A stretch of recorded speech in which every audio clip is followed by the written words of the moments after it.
അപ്പോൾ ആരും ചോദിക്കില്ലല്ലേ? ആരും ചോദിച്ചോട്ടോ. അത് സംസാരിച്ച് തുടങ്ങിയിട്ട് നിങ്ങൾ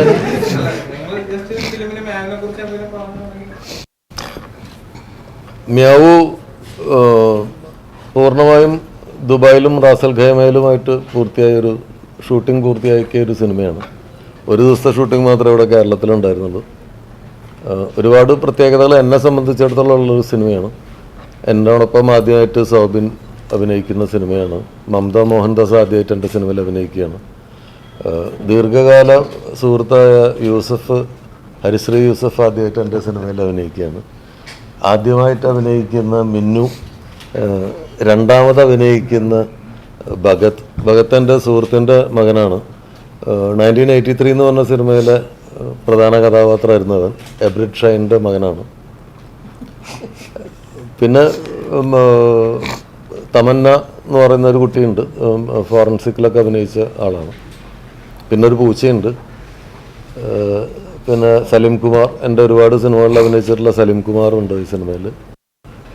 ഡോക്ടർ ഇക്ബാൽ കുറ്റിപ്പുറം എനിക്ക് വേണ്ടി എഴുതുന്ന 4ാമത്തെ തിരക്കഥയാണ്. ഇതിനു മുമ്പ് ഞങ്ങൾ ചെയ്ത 3 സിനിമകളും വിജയിച്ച സിനിമകളായിരുന്നു. Arabikkatha, diamond necklace, Vikramadithyan. ആ 3 സിനിമകൾക്ക് ശേഷം ചെയ്യുന്ന സിനിമയാണ് മ്യാവു. മൂന്നാമത്തെ ദുബായിൽ പിക്ചറൈസ് ചെയ്യുന്ന 3ാമത്തെ സിനിമയാണ്. അറബിക്കഥയ്ക്കും ഡയമണ്ട് നെക്ലസിനും ശേഷം ഗൾഫിൽ വെച്ച് ഷൂട്ട് ചെയ്യുന്ന സിനിമയാണ് മ്യാവു. അതൊക്കെയാണ് മ്യാവുവിൻ്റെ പ്രത്യേകതകൾ എന്നെ സംബന്ധിച്ചിടത്തോളം. സൗബിൻ?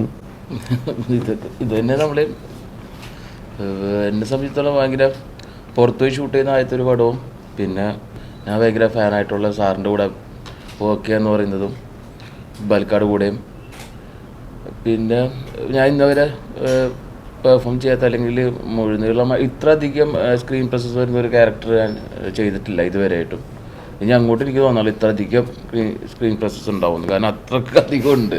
എനിക്കെന്നെ കണ്ടിട്ട് കുറേ നേരം കണ്ടു എൻ്റെ അമ്മ ഇത്ര അധികം ഉണ്ടോ പ്രീതി കണ്ടിട്ട്, കുറച്ചൊന്നും എൻ്റെ കട്ടലൊന്ന് കുറക്കോ സാറ ഇല്ല എന്ന് പറഞ്ഞാൽ.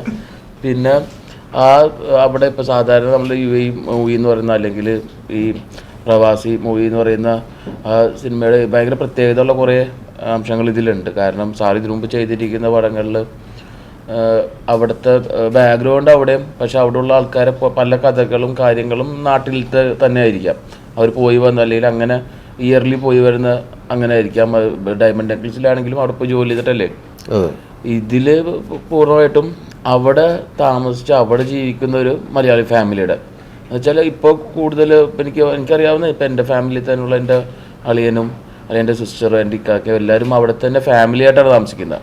അപ്പോൾ അതിൻ്റെതായിട്ടുള്ളൊരു വേറെ കുറേ പ്രത്യേകതകളും അതിനായിട്ടുള്ള വേറെ കുറേ കഷ്ടപ്പാടുകളുമുള്ള അത് കുറച്ചും കൂടി ഇനി കുറച്ച് പേർക്ക് അറിയില്ല അല്ലേ, കുറേ പേർക്ക് അതിൻ്റെ കാര്യങ്ങൾ അറിയില്ല. നല്ലതുമുണ്ട്. അങ്ങനത്തെ ഒരു വളരെ നല്ലൊരു സിനിമയായിരിക്കും. പിന്നെ ഇപ്പോൾ ഈ കോവിഡ് കാലഘട്ടത്തിൽ വന്നിരിക്കുന്ന മുറികളും കാര്യങ്ങളും അല്ലാത്ത സിനിമയെ പോലെ കാട്ടി അവിടുത്തെ മലപ്രദേശം മലകളും കുറച്ചും കൂടി ഒരു സന്തോഷം ആയിരിക്കും. പടത്തിലെ നന്മകളുള്ള കുറേ സീനുകളും ചിരിക്കാനും ചെറുതായിട്ട് കരയാനും അതിന് സന്തോഷ കണ്ണുനീരൊക്കെ വരാൻ ഉറപ്പായിട്ടുണ്ടാവുന്നൊരു ഉറപ്പ് ഞാൻ തരുന്നു. ഉറപ്പായിട്ട് എൻ്റെ ഭാഗത്തുനിന്ന് എന്തായാലും ഉറപ്പുണ്ട്. ഞാൻ ചെറുതായിട്ട് കരഞ്ഞുപോയി മിക്ക സീനുകളിലും. അപ്പോൾ അതിൻ്റെതായിട്ടുള്ള കുറേ സന്തോഷം എനിക്ക് പടം ഇറങ്ങുമ്പോൾ എനിക്ക് അതിൻ്റെതായിട്ടുള്ള എങ്ങനെയായിരിക്കും ജനങ്ങളത് കാണുക ഉൾക്കൊള്ളുക എന്ന് പറയുന്നതിൻ്റെ സന്തോഷം എനിക്കുള്ള ടെൻഷനല്ല, എനിക്ക് നല്ല സന്തോഷമുണ്ട് ഈ മൂവിനെ കുറിച്ച് ആഗ്രഹം. രണ്ട് തരത്തിലുള്ള പ്രവാസി ജീവിതത്തെ അടയാളപ്പെടുത്തുകയാണ്. ഒന്ന് ഒരു ആഷ് കോസ്റ്റ് ലൈഫ് ആണെങ്കിലും മറ്റൊന്ന് യഥാർത്ഥ അറബിക് കഥ ജീവിതത്തിന്റെ പ്രാരാബ്ദം നിറവേറ്റാൻ വേണ്ടി യാത്ര ചെയ്യുന്ന ഒരാളുടെ കഥയുമാണ്. ഇപ്പൊ ഈ അടുത്തിടക്ക് തന്നെ പറഞ്ഞ ഒരാളെന്ന് പറയുന്നത് ഈ സിനിമ കണ്ടു ചെയ്തു, അതിനുശേഷമാണ് ഗൾഫിലേക്ക് യാത്ര ചെയ്തത്. അന്നാണ് അറബിക് കഥ എന്താണെന്ന് മനസ്സിലായെന്ന് പറയുന്നത്. അപ്പോഴേക്കും മ്യാവു എത്രത്തോളം ജീവിത സാഹചര്യങ്ങളുമായിട്ട് അടുത്ത് നിൽക്കുന്നു? അറബിക്കഥ ഒരു ലേബർ ക്ലാസിൻ്റെ ലൈഫിലേക്കാണ് പോയത്. പക്ഷെ ഡയമണ്ട് നെക്ലസ് ഒരു അപ്പർ ക്ലാസ്സിനിടയിലുള്ള പ്രശ്നങ്ങളും കാര്യങ്ങളൊക്കെ ആയിരുന്നു ചർച്ച ചെയ്തത്. ഈ സിനിമ ഒരു മിഡിൽ ക്ലാസ് പ്രവാസികളുടെ ഇടയിലുള്ള മിഡിൽ ക്ലാസ്സുകാരുടെ കഥയാണ്. ഭയങ്കര റിച്ചും അല്ല, ഭയങ്കര ദാരിദ്ര്യമല്ല. അവർക്ക്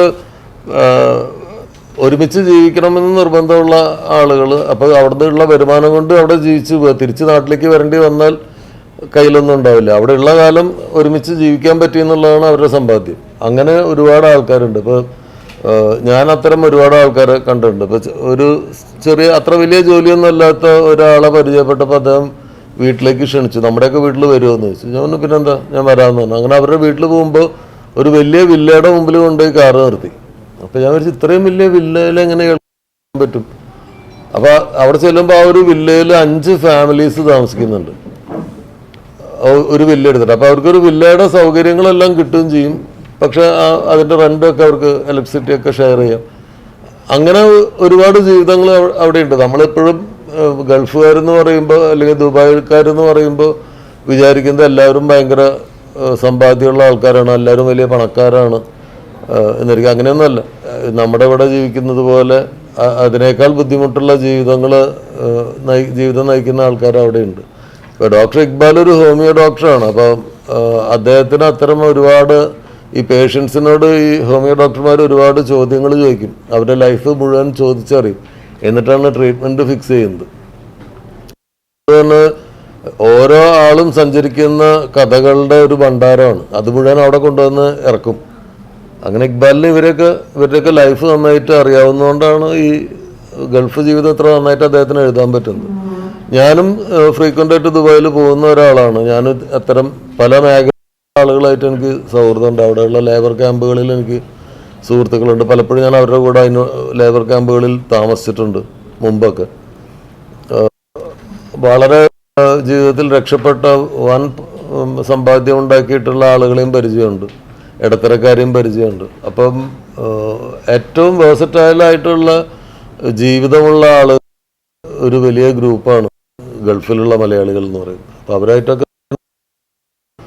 നമുക്ക് ഇപ്പം മ്യാവൂ എന്ന് പറഞ്ഞ സിനിമയിലേക്ക് വരുമ്പോൾ 18 വർഷമായി ദുബായിൽ റാസൽ ജീവിക്കുന്ന ഒരു 18 വർഷത്തെ ജീവിതമാണ് ഈ സിനിമ. ഈ സിനിമ തുടങ്ങുന്നത് പ്രസൻറ്റിലാണെങ്കിലും ദസ്തഗീറിൻ്റെ ഒരു ക്യാമ്പസ് ലൈഫിൻ്റെ ചില ചിത്രങ്ങൾ ഇതിൽ വരുന്നുണ്ട്. പിന്നെ ആദ്യമായിട്ട് ദുബായിൽ വന്ന കാലത്ത് ഉള്ള മാറിയ ദസ്തഗീറുണ്ട്. അതിന് 16 വർഷം മുമ്പ് മമതയുടെ സുലു എന്ന് പറയുന്ന കഥാപാത്രത്തിനെ കണ്ടുമുട്ടുന്നതും വിവാഹം കഴിക്കുന്നതുമായിട്ടുള്ള ഒരു പീരീഡ് ഉണ്ട്. പിന്നീട് പ്രസൻറ്റ് ലൈഫുണ്ട്. പ്രസൻറ്റ് ലൈഫിൽ തന്നെ 2 അപ്പിയറൻസ്, അയാൾക്കുണ്ടാകുന്ന മാറ്റങ്ങൾ, സാഹചര്യങ്ങൾ ഉണ്ടാക്കുന്ന മാറ്റം വരുന്നുണ്ട്. അങ്ങനെ ഒരു 4 ഗെറ്റപ്പ് ചേഞ്ചുകളിൽ സൗബിൻ വരുന്നുണ്ട്. അതുകൊണ്ട് തന്നെയാണ് സൗബിനെ കാസ്റ്റ് ചെയ്യുന്നത് ഈ ക്യാരക്ടർ. ദസ്തഗീറിൻ്റെ ക്യാരക്ടറിലേക്ക് സൗബിനെ സെലക്ട് ചെയ്യുന്നത് ഈ മാറ്റങ്ങളിലൂടെ കടന്നു പോകാൻ പറ്റുന്ന ഒരാളാണ്. പിന്നെ ഇപ്പം എനിക്ക് തോന്നുന്നു ഈ സലീം കുമാർ കഴിഞ്ഞാൽ എനിക്ക് മലയാള സിനിമയിലെ ഏറ്റവും മേക്കപ്പ് ഫ്രണ്ട്ലി ആയിട്ടുള്ള മുഖം സൗബിൻ്റെ ആണെന്നാണ് എനിക്ക് തോന്നുന്നത്. എങ്ങനെ വേണമെങ്കിലും മാറ്റാൻ പറ്റുന്ന ഒരു മുഖമുണ്ട്. അല്ല, സലീം കുമാറിന് അങ്ങനെ ഒരു സാധനമുണ്ട്, ശ്രദ്ധിച്ചിട്ടുണ്ടോ? ഒരു ചെറിയ താടിയൊക്കെ വെച്ച ആള് മാറിപ്പോവും. ചെറിയ ഇതുകൊണ്ട് വലിയ മാറ്റം മുഖത്ത് വരും. ആ ഭാഗ്യം സൗബിനും ഉണ്ട്. അത് ഒരു ആക്ടർക്ക് കിട്ടേണ്ട ഏറ്റവും വലിയൊരു ഭാഗ്യമാണ്. അത് ഉപ്പയ്ക്കാണ് താങ്ക്സ് പറയേണ്ടത്. അതെ. അപ്പൊ സൗബിനെ അങ്ങനെ മാറ്റിയെടുക്കാൻ പറ്റും എന്നുള്ള തോന്നിയത് കൊണ്ട് തന്നെയാണ് സൗബിനെ കാസ്റ്റ് ചെയ്തത്. പിന്നെ സൗബിൻ മുൻകാലങ്ങളിൽ അധികം ഹ്യൂമറുള്ള ക്യാരക്ടേഴ്സും അല്ലെങ്കിൽ വില്ലനിയുള്ള ക്യാരക്ടേഴ്സ്, അതല്ലെങ്കിൽ ഭയങ്കര ആഷ്പുഷ് ക്യാരക്ടേഴ്സൊക്കെ ചെയ്യുന്നത്. പക്ഷെ കുമ്പളങ്ങി നൈറ്റ്സ് എന്ന് പറഞ്ഞ സിനിമയിൽ ഉള്ളൊരു പെർഫോമൻസാണ് ശരിക്കും എന്നെ അത്ഭുതപ്പെടുത്തിയ ഒരു പെർഫോമൻസായിരുന്നു.